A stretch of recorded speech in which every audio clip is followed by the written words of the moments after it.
Hi, I'm Kirk Rasmussen, Manager in Styling for Harley-Davidson. Ben McKinley, I'm designer with Harley-Davidson Styling. Been there for a couple of years now.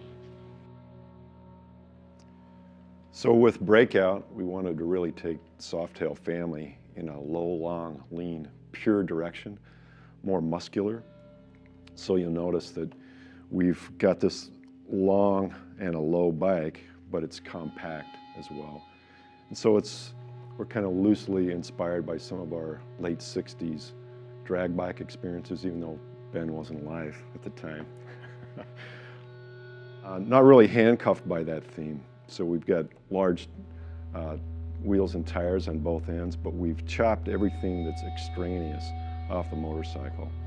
Every part has a purpose to it. And you notice this low profile that we have. You know, it starts with the tires and fenders and goes through the seat and console, handlebars. And we just want this bike that's very tough, low, and it has a pretty aggressive riding stance. Yeah, so if you look at the bike, it's really all about kind of the wheels and the tires and the engine and kind of the stance and how that all kind of pulls it together. So it's everything that's not engine or wheels are really important for making it go is kind of pulled into the center or kind of dipped in sort of a gloss black to make it disappear a little bit. And like low bars, low console, everything's sort of, and it's really minimized so your eye's looking in the right place, which is sort of the hardware that makes it go. So a really important part of Breakout was to really give it this sort of tough, muscular, sort of slammed stance. And so you can see it's got really wide, beefy tires, both front and back, but the rear is, it's really where the emphasis is. It's a 240 millimeter tire, and it's really kind of gives it that stance. So Kirk and I both really like kind of low slammed handlebars and keeping this area as sort of as minimal as possible. But even aside from the look, it's almost more about how you feel on the bike when you're really kind of leaned into the wind, and it's a really kind of an aggressive riding position. But we kept it, at least we kept it pretty comfortable too. So it's, I mean, it might look like a bike that you'd want to take from bar to bar or run a couple errands or something like that, but it's, I mean, it's something you could take out to Sturgis or could ride it down to Daytona and still be totally comfortable. So our gasser style wheel is also somewhat inspired by some of our mid last century racing experiences.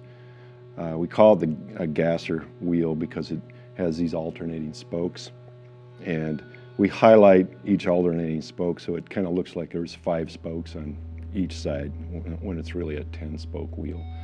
But it's a fairly lightweight wheel, and it makes our bike a little more dynamic.